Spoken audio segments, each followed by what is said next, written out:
Hi everybody, welcome to week 2, and this week we're going to be painting this Buddhist monk walking very calmly, serenely through the trees here towards the pond.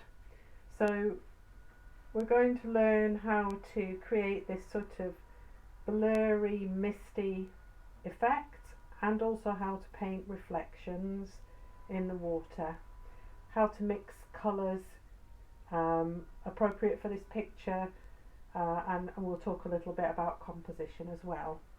I hope you're all well and that you managed to get maybe some of the painting from last week done, the sunflowers and worm's head. I enjoyed painting it, so I'm hoping that you did. I've had some good feedback so far. Because this is my first time, I mean, I've done the tutorials over the last few months, but it's the first time doing longer sessions. It would be really good if you sent me some feedback. I had some feedback from some of you in the week about the art chat. The reason why I sent that email out was because we only had one participant. Thank you for that one person. But I know that a few of you can't make it because you've got childcare issues and things like that. I know a few of you are busy on holiday doing other things, and that's fine. If there's only one person or two people attending, then that's also fine. But I will be doing it every Wednesday at 11 o'clock. So if you want to join in, then please do. But like I said, you need to have Facebook in order to join in. Alright, if you don't have Facebook and you still want to join in, then just feel free to take a picture of your work and then attach questions to that picture. Sorry, the light's coming and going, I can see it sort of breathing in and out. Attach questions. If you've struggled with anything, the only thing that we haven't got that we would have in class is that face-to-face, one-to-one thing going on. So make sure that you attempt to communicate with me in some way if you're struggling. I don't like the idea of you struggling at home on your own. Alright, so any issues, any questions, email me, get in touch in whatever form you are able to. Alright, but if you don't make the art chats, it's fine, it's just there really, just to have some dialogue with you. But otherwise, just do the tutorials, take your time, again, if you do them next year, it doesn't matter. You'll always have them, remember that. This is in watercolour this week. Not everybody paints in watercolour, but you can use the same techniques that I've used in this picture to do in acrylic. So I know a couple of students that only paint in acrylic, so do that. Or you can sort of ask me if you've got a specific thing like pastel or something else that you want to use. You can ask me to write down the instructions on how to do that and get those to you. Alright, enjoy. I really loved this picture. I really loved the original photograph, and I just felt very calm looking at it, so I thought it'd be appropriate for us to do for this session. Alright, in the next stage you'll see how to start it. Good luck, and see you at the end of the video. Okay, so the first thing I'm going to do is I'm going to draw out my Buddhist monk. I'm going to use a 2B pencil, nice and sharp. I sharpen mine with a knife, so I get a really sharp point. I'm just going to roughly draw out my Buddhist monk. Now, when you're painting with watercolour, there are many ways to paint figures, and one of them is to paint them in a triangle. So if I just draw them on the side here on the masking tape, because we're not drawing things particularly close up in watercolour, you tend to have things in the distance. So figures will be drawn by a circle and then a sort of long thin triangle like that, and then you'll add bits of detail if necessary. So you might have the head, and then you might draw, if it's slightly closer, you might draw a figure that looks like this, yeah, and add detail. But in the main you wouldn't have very much detail, much more than this anyway. So you might have arms, you might see a skirt on some, and then the legs, but there certainly wouldn't be much more than that. And this is very similar with this Buddhist monk. He's quite a sort of basic shape. You have got an arm in there, and we've got a couple of folds. It's raining quite heavily here today, so bear with the noise. I have a corrugated tin roof and it gets quite noisy, but it's lovely, it's very atmospheric, and considering we're drawing and painting water here today, it's not a bad thing. So in the reflection again, we've just got a very basic shape. You can see his head like this. Okay, so roughly draw your picture out. I'll finish it off in a minute, but what I really wanted to do was to get this figure masked out, because we're going to do lots of different backgrounds today, different techniques, and we don't want to be painting around the Buddhist monk if at all possible. You get a much nicer consistency of line if you can paint across a work rather than having to fiddle around the edges. However, if you don't have masking fluid, and this is masking fluid, so this is Terry Harrison masking fluid, and it's got a blue tinge to it, so you can actually see it. A lot of the masking fluid is sort of a creamy colour, and sometimes you can't really see the colour when it's on the paper. So this is really useful. You can buy these from SAA online, and you can also pick up masking fluid. I talked about it in my session, my art chat at the range the other day, and I mentioned that you must get removable masking fluid. Don't get permanent masking fluid, because obviously it won't come off.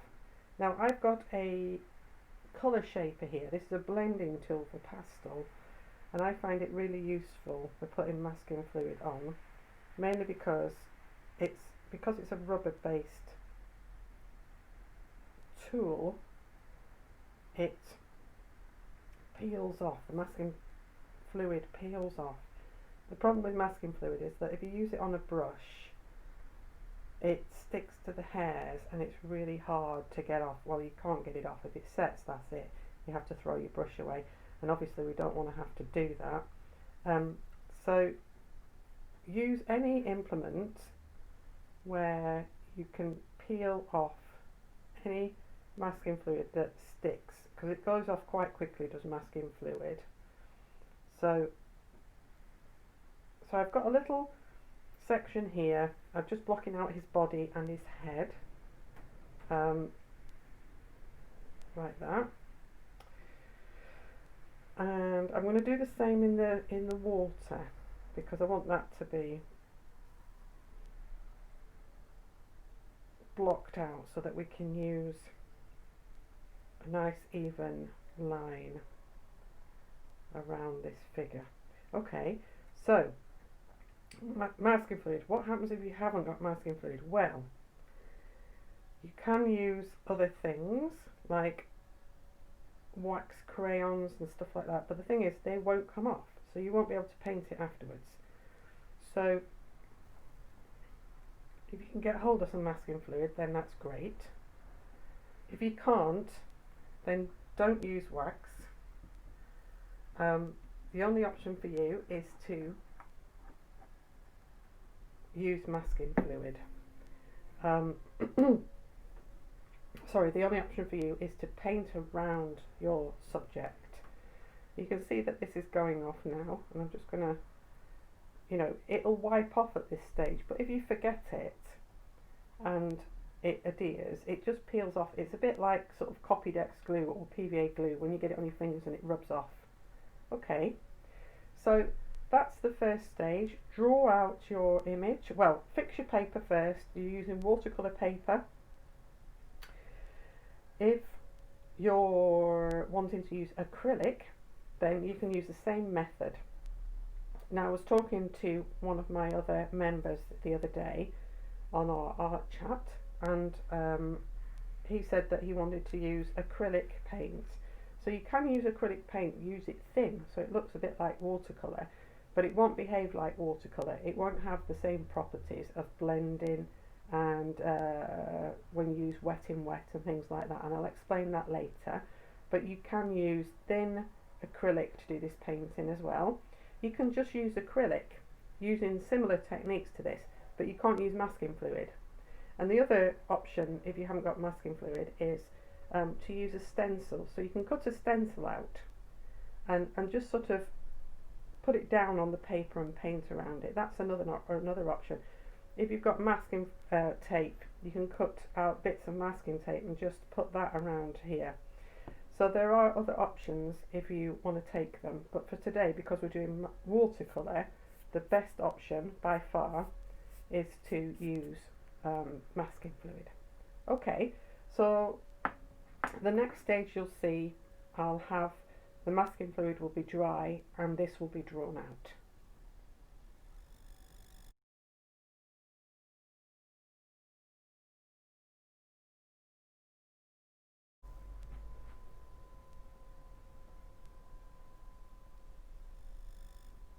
Okay, the next stage, however, I did forget to mention that if you haven't got one of these blender things, something with a rubber end on, or even a metal end, some people use the things for nail varnish. You can see that this is now dry, and it will, can you see that just peels off? So you just need something that peels off. Alright, you can use a cotton bud, and I often just take the ends off and use the end of cotton bud. You can also buy masking fluid paintbrushes which have been specially treated so that the masking fluid doesn't bond to the brush. Okay, so anyway, I am at the next stage. So I've taped my paper down, watercolour paper, masked out my Buddhist monk, and I've drawn out the rest of the branches. Don't have these branches too strong.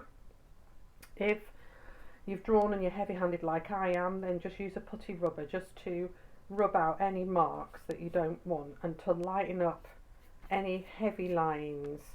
So if you think they're going to come through the paint, especially around this area here, then just give them a light rub. Okay, so the next thing is, just let me reach to get my paintbrush, sorry about this. We're going to put a light wash on the whole of this background and under here for the water. So to do that, you will probably need a fairly decent sized round brush. Okay, these, I think this is like a number 8 or something. You can see my my paint has my coating has worn off these paintbrushes because I've had them for quite a long time. It needs to be a watercolour brush, remember, not an acrylic brush, unless you're using acrylic.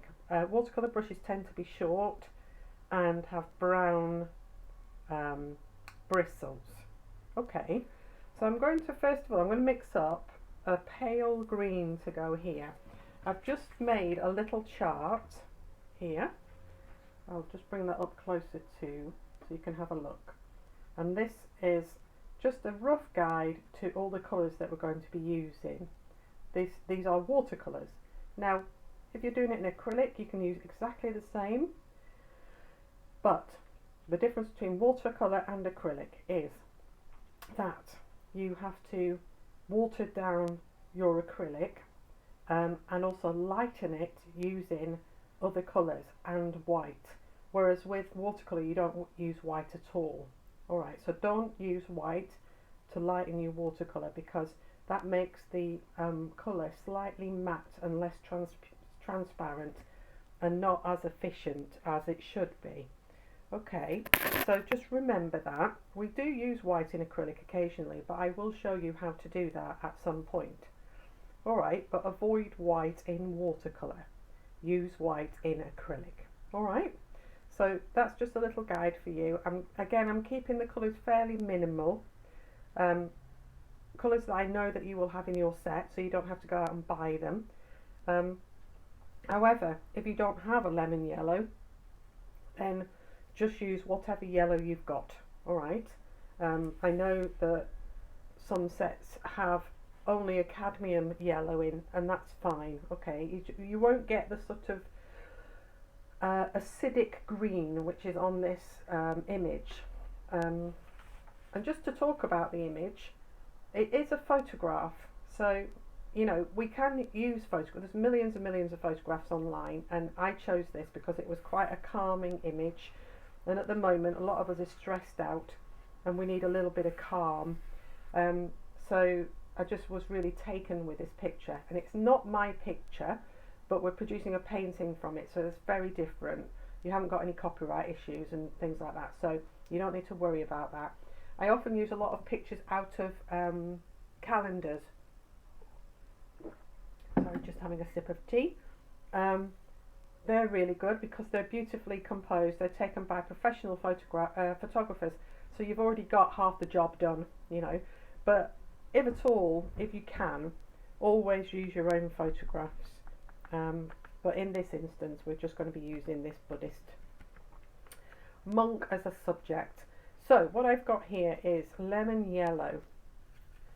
Lemon yellow is very acidic in colour, so you tend to use it on spring subjects rather than summer. So for the summer and for the autumn, you would move into your cadmium yellows, which are the warmer yellows. In the spring, you tend to have fresh growth, which is very acidic looking. So I've got lemon yellow, and I'm just going to add in a little bit of ultramarine into that, just a touch, not much. So down the middle, we're going to use just lemon yellow on its own. So I'm just mixing up some lemon yellow there, and then in the background it sort of goes off into almost a blue-green. So we're going to mix up a tone stronger with a little bit more blue in it. So that's just using a bit more ultramarine than is in this puddle of colour. And then down the bottom in the water, we've got all of these colours, but we've also got a little bit of purple. And now I've got purple ready mixed. If you haven't got any purple, you have to use alizarin. Let me just write this down. So alizarin, I'll put this on the little note. This is why these notes are really useful. So alizarin crimson. Oops, I write this here and then you can see what I'm doing. And ultramarine will give you purple. Okay, so that's if you haven't got purple. I've already got it ready mixed, so that's good. And a little bit of ultramarine just as it is in the dimple there. Okay, so you can wet this with a wash brush. Now wash brushes come in a variety of sizes and shapes. This is a hake, it's called a hake, but it's just for laying down lots of water or lots of colour. This is just a Chinese brush, but it's big. It's got a big head on it and it's got lots of hairs. So again, it carries lots of water. So They're really useful for if you want to get on with work really quickly. So I'm just going to put, for the moment, I'm going to put the colour on the top section. So I'm just going to wet this. And this is why you stick your work down. Unless you've got your watercolour paper in a block which is already gummed down, then you need to use some form of tape to stick your work down. Some people use staples, some people stretch their work. Okay, so I'm going to go in with this middle tone and I'm just going to put it up here. Now you could use a larger brush than I'm using. Let me just get, well, I could probably use mine. Let me just get a larger brush. Don't rid of this one. I'm just going to mix up a little bit more. So in with a slightly larger brush. And you can bring that colour all the way down to here. Now in that section you might have the odd patch of darkness. So just put that in. So around here I've got the slightly darker mix like this. Okay, still I've run out. So that was ultramarine and lemon yellow. I'm not going to do the tree, the leaves that you can just see here just yet, because I want them to remain fairly solid. So there we go, just a bit more maybe.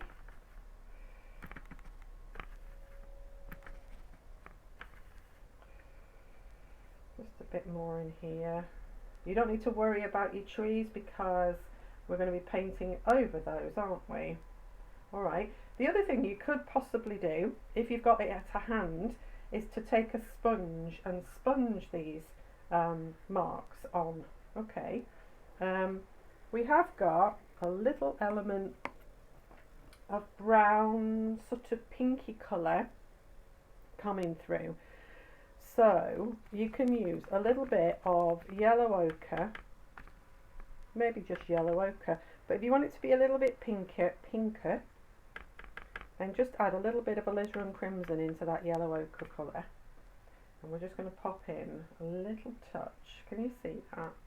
Just along there, where the haze is picking up some colour.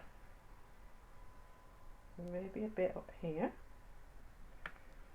So whatever colours you can see, pop them in, but keep them really pale, because obviously it's supposed to be sort of foggy, misty colour, so you don't want it to be too strong. So down the bottom, repeat the exercise, clean water and wet that area. Doesn't matter if it runs down a bit.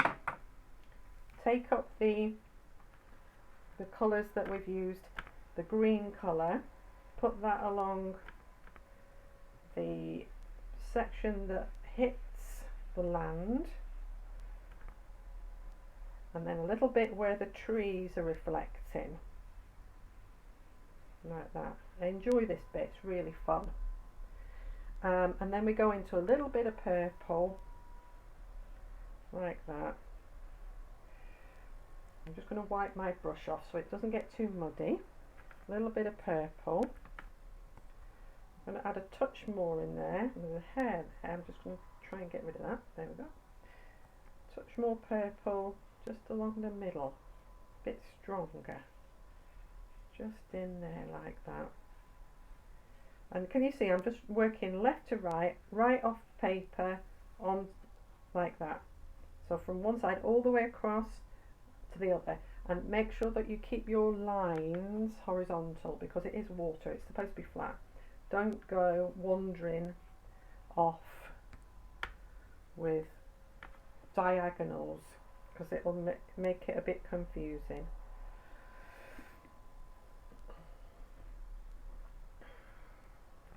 See a bit more green here, I think.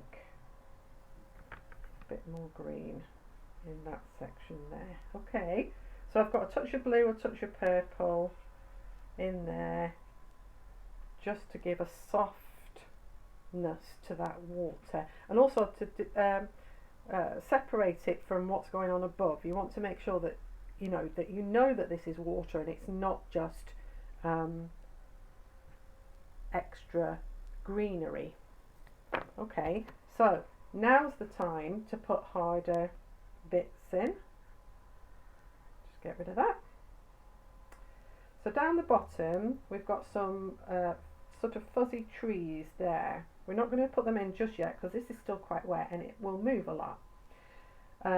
Up here we've got some of the same, we've got some branches. We're going to put those in a minute, but not just yet.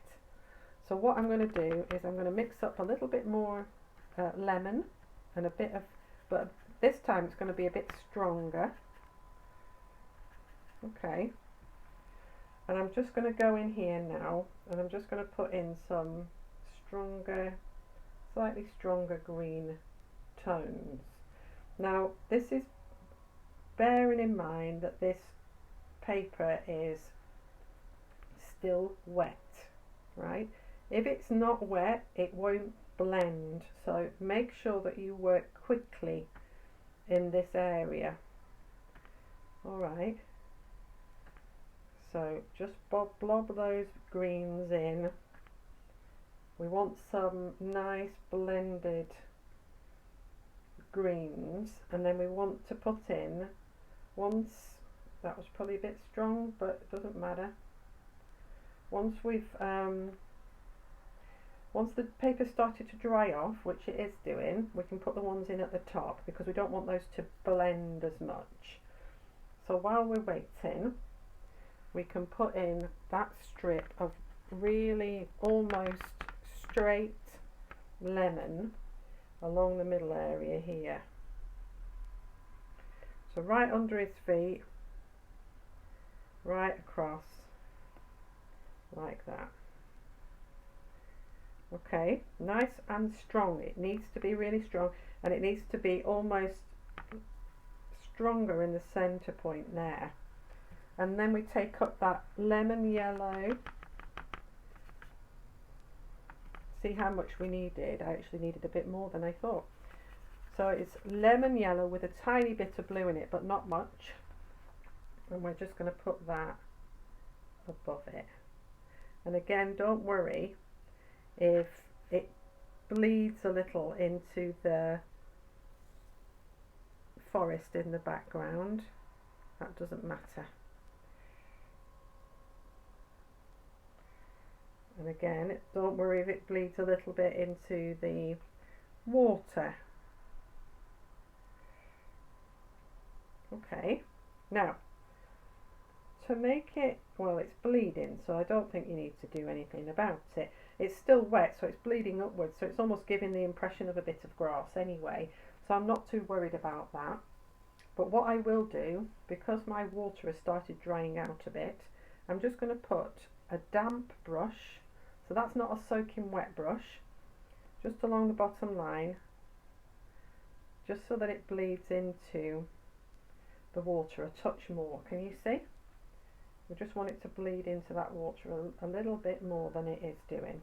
Alright, there we go. Now just take up a little bit of that green and put it a touch in the water, just around here. Just a touch, not much, just a touch, like that. Now go into the top. So I'm just going to mix up a bit more. You can use a sap green for this, or you can use the lemon yellow ultramarine mix. It's up to you. It brings out a similar colour. Now we're going to increase the density. Because this paper is now drying off, the marks won't blend as much, so we can get some more definition up in that top section there. Okay, same over here. More,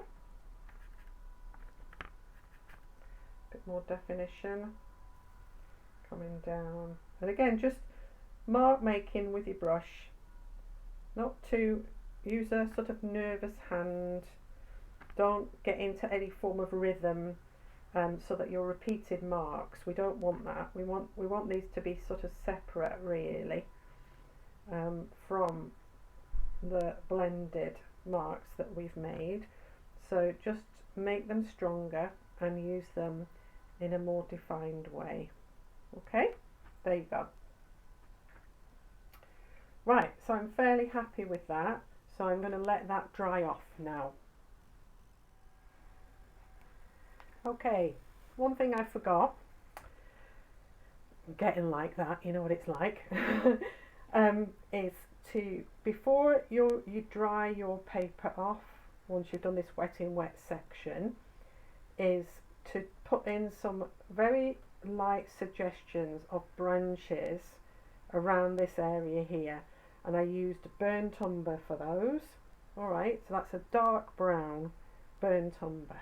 Alright, now then, I noticed that there were a couple of things that I needed to add in, which was a little touch more green just up here. So I've still got that green, that lemon yellow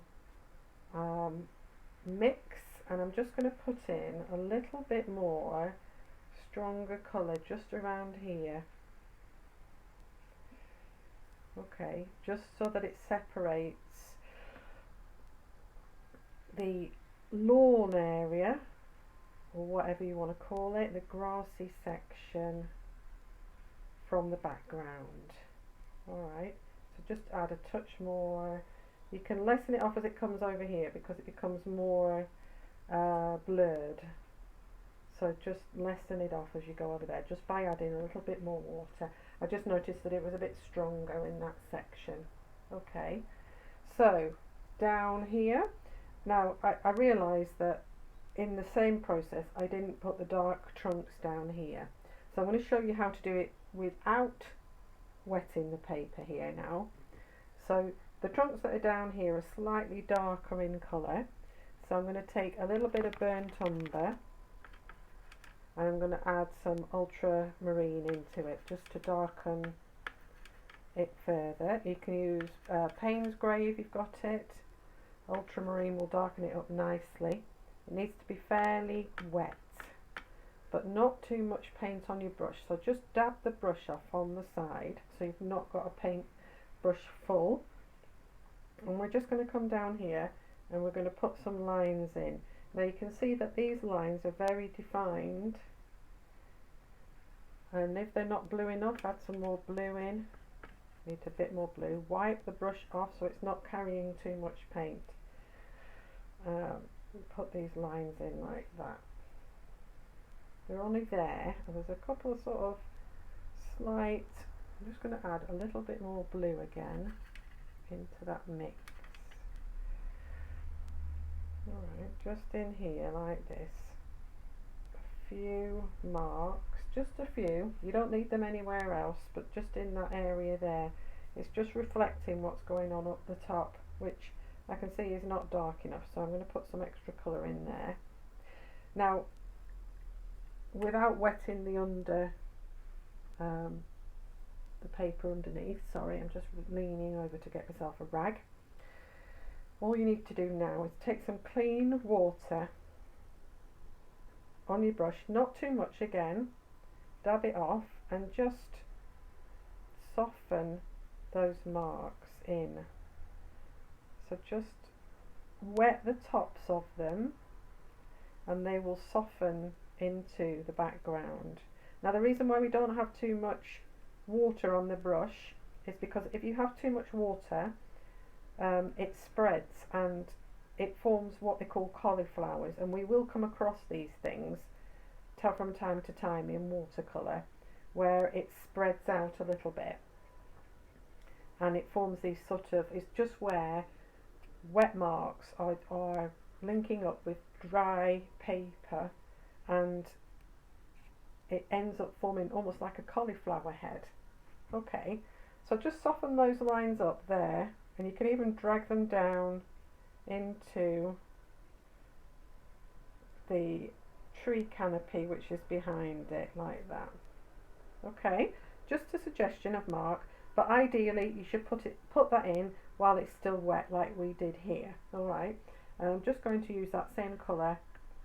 I'm just going to define a little bit more these marks up here. And there is, I'm not sure what's directly behind the monk, but there appears to be some sort of, I don't know what it is, whether it's a bush or something, but the tree line seems to stop about where I'm making a mark here for some reason. So just to remind you, this colour, keep it fairly light. It will dry lighter because watercolour dries lighter, but still keep it light. You can always make something darker, but it's quite difficult to remove dark lines. So a fine brush with a point. Don't have it too chunky. It's got to be in the distance. So we don't want the lines to be too heavy and too thick, because it will bring, if the thicker the line, the closer the object will feel. So the closer the branch will feel. So don't make them too thick. Alright, and they're only defined in this area here. There's a couple up here actually. We could put those in. So let's put a couple of branches up there. But we will add more in up here later. A couple over here. So if the line goes down and it feels too strong, just wipe the colour off the brush and add some water into it, and that will lighten it up. Alright. So again, we've got some darker lines coming down there. Alright. Okay. So the next thing to do is to put in some of these darker tree trunks. And what we're going to do, normally you work from light to dark in watercolour. Alright, so light colours down first, darken them up, but we're going to go straight in with the really dark bits for the trees, mainly because it will sort of outline the negative areas. So these are the positive areas, the tree trunks are the positive areas, and the monk. The negative areas are the areas between those subjects. So like here, here, here, negative areas. So positive and negative space. So by putting the trees in, we're going to define the negative space in the process. So taking a larger brush, so again I've got that number 6 or number 8 round brush. I'm just going to mix up. Now we're going to need quite a lot of this because we need it to be dark, so I'm going to move it over here, and we're going to need a lot. So we've got burnt umber, which is your dark brown. Add water into it. If you've got Payne's grey, add that in. Payne's grey is between a very dark brown and a black. It's like a grey colour. If you haven't got that, then just add black. So we've got a really nice dark, intense brown. And we need it to be quite thick and quite dark to begin with. Now your work must be completely dry when you do this. Alright, don't have any, because it will bleed into the rest of the picture. So nice big strokes. If you've got a bigger brush and you want to use it, then use it.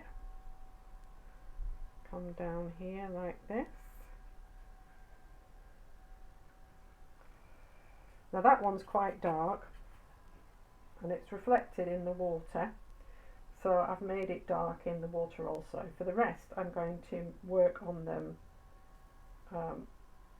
above water to begin with. So start to fill in those lines and you'll see how the definition starts to work. Leave some gaps where the branches separate, and if your paint is not dark enough, then darken it up. So we've got another one coming down here, and then into. Closely observe where these branches are going so that you can get them right, and also get the right thickness. Don't have them too thick in the wrong places because they will look bad. There's a little sort of stumpy bit there. And then when you get down to the bottom, I'm just going to wipe off some of the colour off my brush. When you get down to the bottom, just get rid of some of the colour because you want the bottom section to start to blend with the ground. So we don't want that to be too hard, and make the section where it touches the grass lighter. So I've just wiped off my brush in a pot of clean water. It's not completely clean, it's still got some paint on it, and I'm just going to put my damp brush at the base of this, and I'm going to start to spread the colour, and I'm just going to blend it into the grass surface. And you can see there's a sort of shadow that comes along here. If it's too strong, just wipe your brush off and just soften in to the grassy area. Can you see how that works? Just gently, clean brush, slightly damp, and just soften that in. Okay, now let's go back in with this one. I'm going to show you how to soften the end of this one. Well, we've got another branch there that comes up and into the canopy, but again it's softer, so just put some colour down and then use a cleanish brush just to fill in that area there like that. Can you see? Just gives the branch a slight lightness, especially as it goes off into the canopy. Just wipe. I'm just using a rag here to wipe off on. A lot of people use kitchen towel, so whatever you're comfortable with. Now this one is heavy in the middle, and then it goes off. Again, wipe your brush off somewhere so you're not wasting your paint. Clean your brush off a little bit, damp it off on a bit of rag or a pair of socks or whatever you've got, and then just use the clean brush to drag the colour down and to fade off somewhere. You can use any excess paint. There's a few branches just in here. I'm just going to put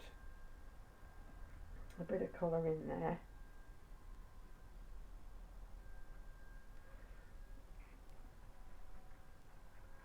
Soft it off into the canopy.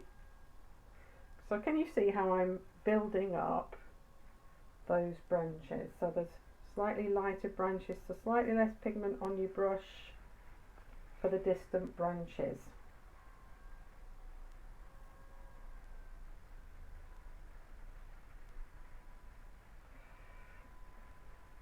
And if you need to, collect yourself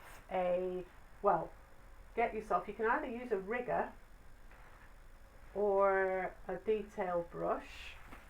These are the detail brushes here. This is the one I'm using at the moment. This is a rigger. It's a long thin brush, and this is a detail brush, and you can use any of those to do the finer branches that you might be seeing. So it's really essential that you use the right size brush for these jobs. Can you see? So if I do that again, I'll put a branch in here. You can see how lovely and thin that is. Yeah. So use your brushes correctly, and use the right sized brushes, and you'll get the results that you want, rather than trying to paint all your branches with this brush, which will lead you to lots of chunky branches. Alright, so what I'm going to do is I'm just going to, I will put this on time lapse in a minute, and I'll finish off the branches in that area.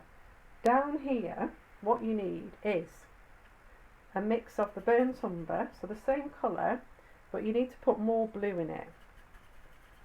So you end up with like a bluey grey brown colour, right? So down in the water. Again, follow the rhythm of the tree that you want to create. So down there like that. Into the water.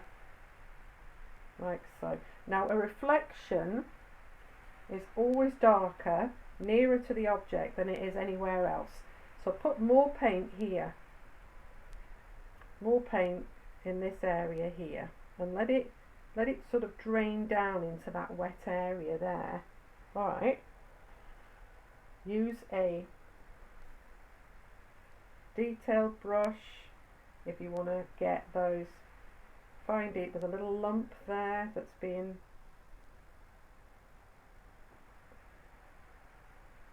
okay, so we should see really a branch coming up here in a minute like that.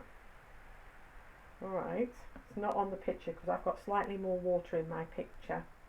Okay, so repeat that exercise. Now if you want to soften things up a little, this will dry lighter, remember, but if you want to soften things up around the outside, take a clean brush and just push in some water from the edge, and you can sort of drag the colour and let it bleed a little bit into the water, and you can even pull out bits like this into the water, yeah, and that'll just give you the feeling of a sort of ripple. Even though there's not many ripples there, it's very still, so we don't want too many. But if you want to soften up those edges, this is the way to do it. Just gently drag the paint out like that. Alright, so I'm going to repeat this. I'm going to put it on time lapse so that you can see how it builds up. Okay, those are the colours that you need to use. So down in the water, the burnt umber colour mixed with ultramarine, so it's a bit bluer. And just up here, a bit of burnt umber with, I'm just going to soften those lines there that are forming with a little blob. Just with a touch of water, not too much, just soften the lines in. Alright, okay, I'll put it on time lapse.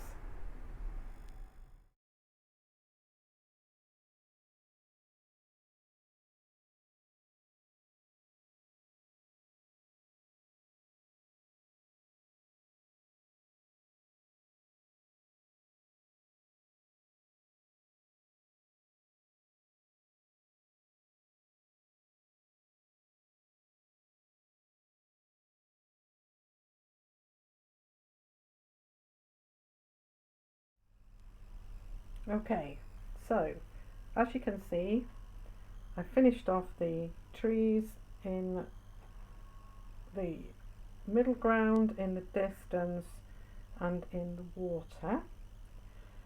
If you want to lighten or darken things up, then, you know, like for example over here, this is quite dark in the water. I'm going to see what it looks like when I take the tape off, but all you need to do is just apply a very thin coat of water and then tap off with a paper towel, and that will lighten something up. If you want to darken something and you want this sort of watery effect, fuzzy, hazy effect, is again wet it and then drop some more colour into it. Okay, make sure you use fine brushes for distant branches, and then just thin your paint off as you go backwards and thin your lines down, and you should get that feeling of perspective. I've just removed the masking fluid from the bottom here. I'm going to show you how to do it here. Now, masking fluid can be really damaging. It can bring your paper up a bit, so you've got to be really gentle. Take your finger and just very gently, sorry about the drilling in the background, but the neighbours are having work done again. rub really gently and make sure that all your paint around here is going to be dry before you even attempt this, because obviously you'll rub all the paint into it. So gently just rub, and rub from the outer edges inwards. And if it's going to feel like it's going to pick the paper up, then rub from the opposite side, and you shouldn't have any trouble. It really depends on the type of masking fluid you're using, how old it is, all sorts of factors. Your paper, you can see there's a tiny bit of paper coming up there, so just be really careful and go at it slowly, and even pick at it with your finger. If you get some paper up, it's not a huge great big deal, but it will affect slightly the way that the paint adheres to you can see there's a slight rub on there. Anyway, okay, so what we're going to do is we're going to put some orange on now. Now I've got orange ready mixed in my palette. If you haven't got orange, then mix cadmium yellow with cadmium red, and you should get a lovely orange colour. Alright, so we're going to put the orange on first, and you need this orange to be really bright.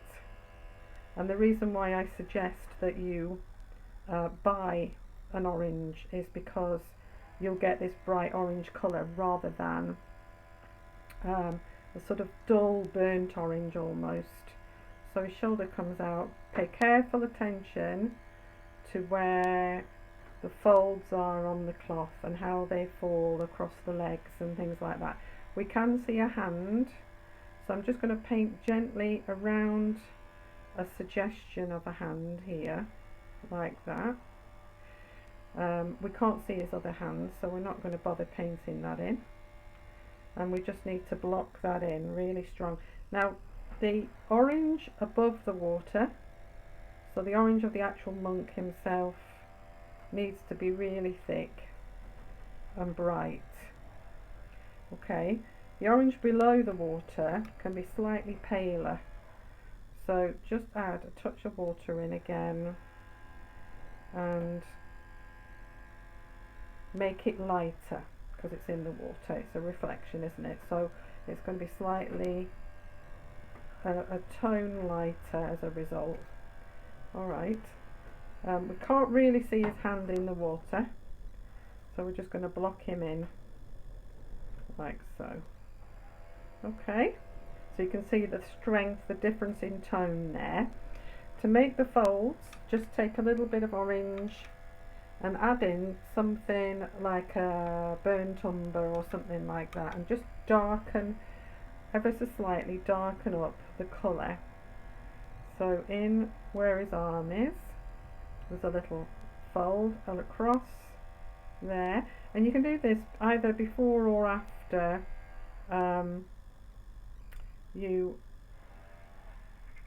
it dries off, so it's up to you. So just some slight suggestions of tone in that lower area. I'm going to put a bit in now and a bit in later. Alright, now we need to mix up a brown for the face. Now normally a face colour would be a white face colour. I'm just going to quickly just wipe this part of my palette down so it's nice and clean. So a white face colour would be using just a little bit of alizarin crimson, and that will give you immediately a face colour. So what we're going to do is we're going to use a little bit of alizarin crimson, that's your dark red, and we're going to put a touch of brown into it. And I want you to test this out on your paper before you actually use it. So somewhere else, wherever it may be, just test out. I've got a bit of paper here, I'm just going to test it out for tone and just see, and add more, either more or less brown accordingly. And then we're just going to put a coat on his face like so.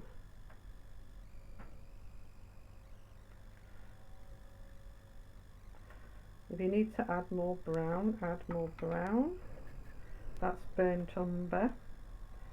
And he's got a slight shadow on the left hand side of his face, so I'm going to put that darker and obviously paint his neck in.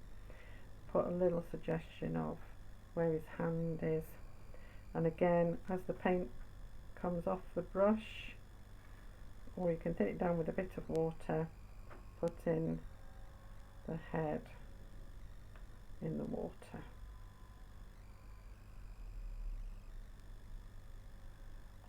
And also the legs. Just paint them in very lightly. And you know, we can't see much of the legs down the bottom, but we get an idea that they're there. Again, just blur them slightly, and also blur the bottom of the legs here into the grassy bit. Now you can see that the grass has dried quite light, so I'm going to just put a bit of direct lemon into this area here. The sun has just started shining and it's probably illuminated my picture.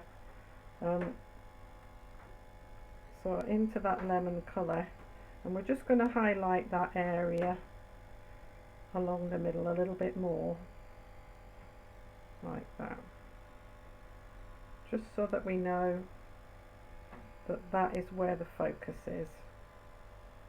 Okay, you can also soften his feet in then as well. Okay, so this is where you need a really small brush. It needs to be a small brush and it needs to come to a nice point. Mine's not great, so I think I've got a rigger brush somewhere. What did I do with it? Where are you? Oh yeah, there he is. So my rigger brush comes to a really fine point, so I'm going to use that now to just put in a few details on this monk. So I'm going to take up that sort of burnt umber Payne's grey colour that I used for this tree, because I've got a bit of spare on my palette, so I might as well use it. Now his shadows appear to be on the left hand side of his leg, so I'm just going to put a little shadow on the left hand side of both of his legs, like that. Same underneath, like that. Okay, keep dipping into that colour, and we're going to come down and we're going to put in that fold that's coming down there. We've got a couple of marks in this area here. We've got a couple of marks on the shoulder that are just sort of pointing out where his arm is, and on the left hand side of his face, like that. Okay, we're going to go back up into his actual body, and we're going to put in a slightly darker line to define his arm where his hand comes down. We're going to put a slight shadow underneath here. I'm sorry about the drilling and I can't predict when things like that are going to happen. Around the side of his arm, where his clothing comes over in a swish like that. There's some more marks in here, some more marks coming across there, and then another one coming down like that. Couple more there, couple more there. Just put in a couple of bits of detail here and there, darken things up where they need to be darkened. Under here where his head is, that's obviously where his other hand is, but we can't see it, so we're not going to put it in. I'm just going to put a little line around this side of his cape, or his robe, should I say. Now here we've got a couple of eyes, but nothing else. Don't put anything else in feature wise and I'm going to use a slight thinner solution of that just to put a dark shadow. Try not to have too much paint on your brush because it tends to flood. Can you see like that happen then? Down the left hand side of this head here.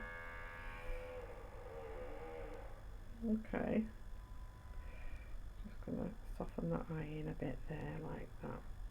And there is a highlight on the right hand side of his head, and this is where you may use a little bit of white, or you can try lifting off a bit of colour.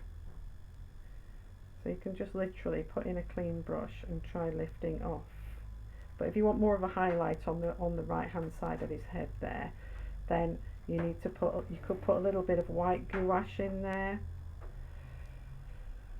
or something like that. Okay, but you can see that that is standing out quite strongly now. I'm just going to lightly dry this off with a hairdryer. I won't be 2 seconds.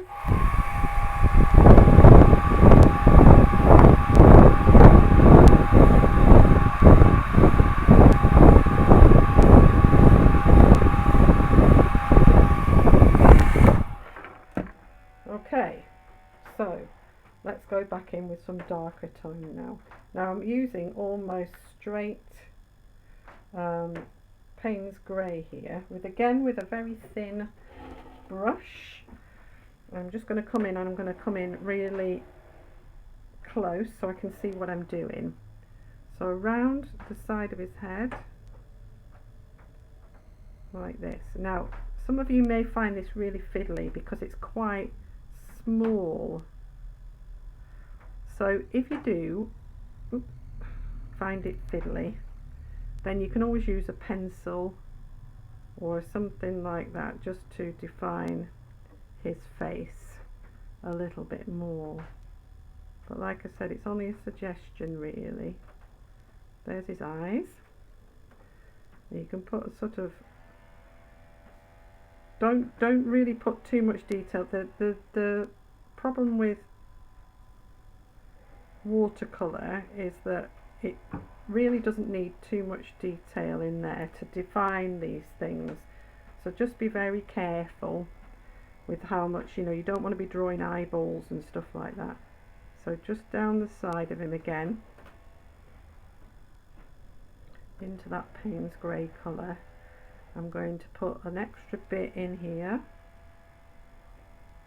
just to darken up where the creases are, and along there like that where his arm is.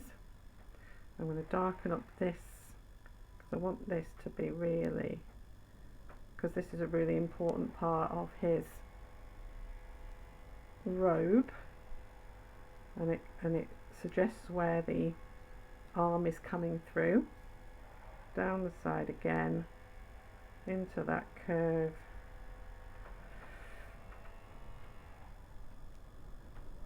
There. Okay, so try your best with this. The other option is, if you feel you need more space, is to actually make your monk a little bigger than he actually is. So either you could work larger on a piece of paper, so rather than working on A4, work on A3, or you could just make him slightly bigger so that you can manage the detail a little bit better. Alright, but a nice fine brush is all that you need really. And his hand comes out like that, and then we're into this side of the, we'll put a bit of a shadow under there.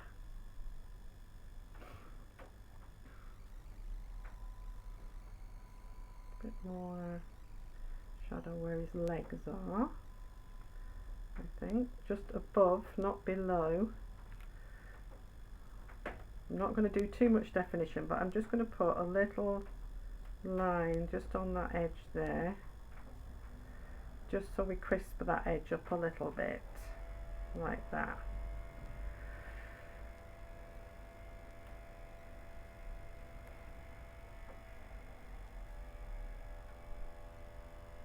Okay, let's just put, I want to put a little bit of stronger orange in the water in spots. So there's a spot here that's a little bit stronger, there's a spot here that's a little bit stronger, and here, just to sort of bring that out a little bit more. It's a little bit dull, yeah. I'm going to put an extra layer in here also. So this is just another layer of orange on top of the orange we've already got, and it will just help bring a little bit of detail back into this section here. A few curves. If there's not enough detail in your robe, then you can do this with an extra layer of orange. Just strengthens the colour up. Okay, I think we will take off what I'll do is I'm just going to move my paint palette away, and I'm going to take this off because it's often good just to assess what the image looks like without the masking on it. Now again, with the masking tape, it depends on the masking tape you're using. You might be using low tack tape, but sometimes it can bring up some paper with it, so just be really careful. You can see it's coming up a little bit there. It doesn't actually matter because this bit is going to be used for when you come to frame something. This is one of the reasons we use it on watercolour paper, to hold it down so it doesn't cockle, but the other reason is when you come to frame a picture you need an edge to put the mount onto, because otherwise you lose part of your painting, and framers always get really cross when you do that. The other way to stop the paper coming up is to just almost tap it when you take it off the roll. Just tap it onto an item of clothing to remove a little bit of the glue. So, you know, like this, or you could do it on your skin, but just tap it like that, and it just removes that first layer of glue off of the picture, off of the masking tape. Okay, so I'm not sure what that looks like. Let's have a look. Okay, it looks okay. So do we need anything else? I mean, this monk is very much sort of, he's blurry, so he needs to be not too detailed. He's in the middle, what you call the middle distance, so you don't want him to have too much strength or too much detail. I might put a little bit, let me just see if I can get my gouache.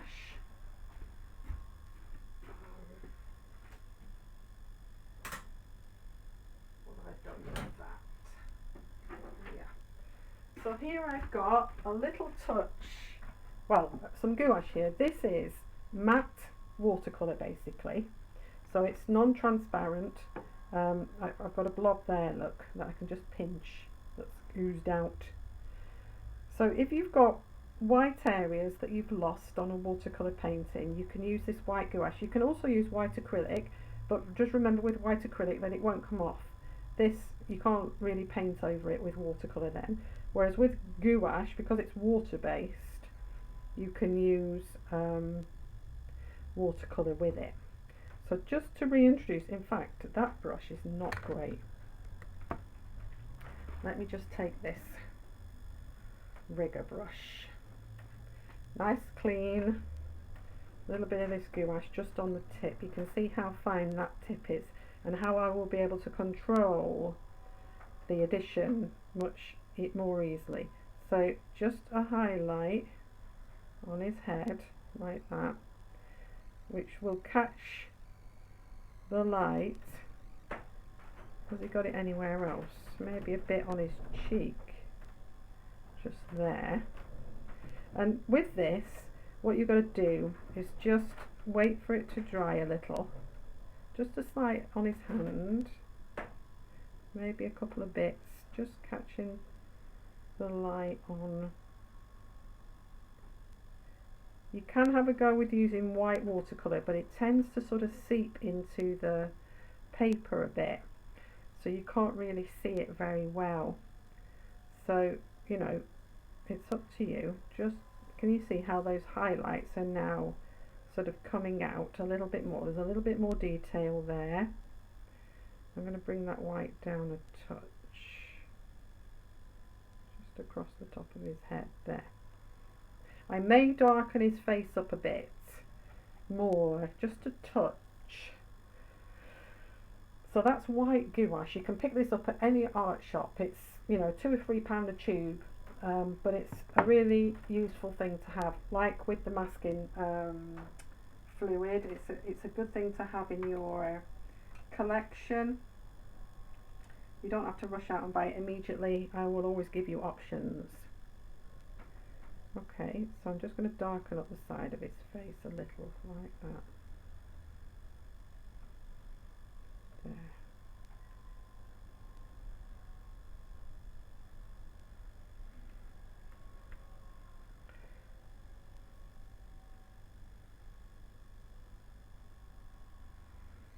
Okay, so I'm going to leave it, yeah, no, I need to put a little bit more there.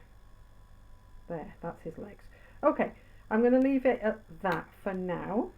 I might fiddle with it another time, but if you want to introduce more branches, a little bit more colour in the water, etc., etc., then, you know, have a go, see what comes out of it. I hope you've enjoyed this. I hope there's not too many shadows on this picture. I will include a finished piece, a finished photograph at the end. So enjoy, have a go, let me know if you have any issues.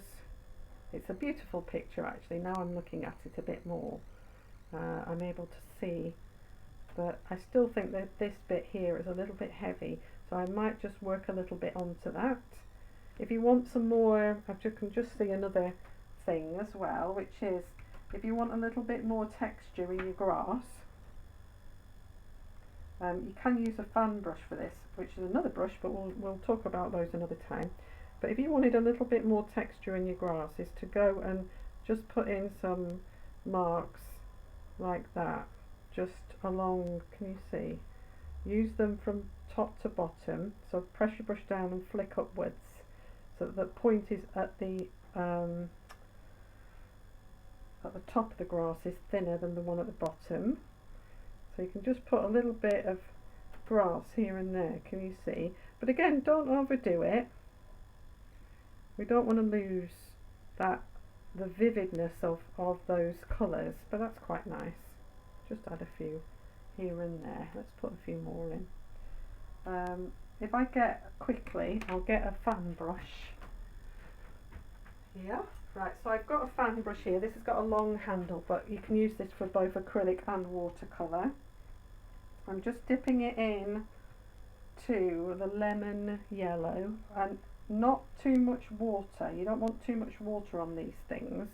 You want them to remain separate like that. Can you see? This is called a fan brush again, and you use it in a flicking motion. So, and what it does is it just allows you to use, let me just get some more paint on.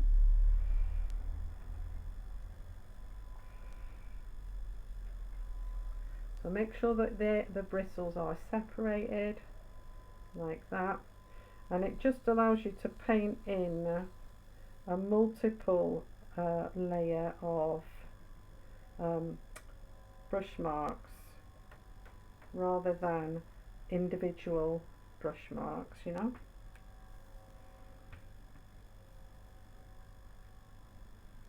Try again. Oops, I'm just. Oops. No, I've got some extra colours on there now. Okay, so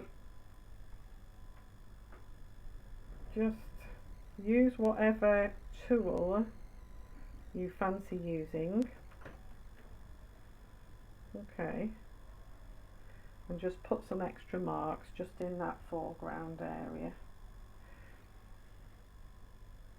Don't go any further backwards. because it will make it look like it's coming forwards. If you put marks back here, it will make it look like it's going forward. Okay, I might do a few more of those, and I might just slightly, let me just show you how to do this. So how to soften this colour here. So just clean brush, clean water, and just wet that area like that, and then take whatever rag you've got and just press. Don't move it, but press it, and you can see now that that's lightened up, can't you? Alright, so it's very simple. Just missed that bit at the bottom there. Take a clean area, press, and then it'll just lighten. And you can do that with all of the picture, well, with some of the picture if you need it. So up here as well, if you've been a bit heavy-handed. Okay, thank you for joining. Next week we're going to be doing a little bit of work on perspective. We're going to be looking at Roald Dahl's chapel on the Cardiff Bay. We're going to be drawing and painting that chapel, but mainly looking at drawing. So a little bit of learning to do with perspective. Alright, I am continuing to put simple YouTube videos on YouTube if you want to look at those. I did one recently to do with composition and painting a basic card for a relative or a friend. So there are still little tutorials there for you to access. They're free for everybody, but these longer tutorials, masterclasses, are for you only. Yeah, have a good week, and I will see you next week with Roald Dahl's chapel. Enjoy the Buddhist monk. I hope it brings you a little peace and a little calm in this complicated time that we're living in at the moment, although kids are back to school next week, so hopefully things will start returning to as normal as possible. But continue to stay safe, look after yourselves, keep in touch, let me know how you're getting on, send me pictures, and write down any questions as you're going along that you might have about these paintings. Okay, thanks very much for watching again. Bye.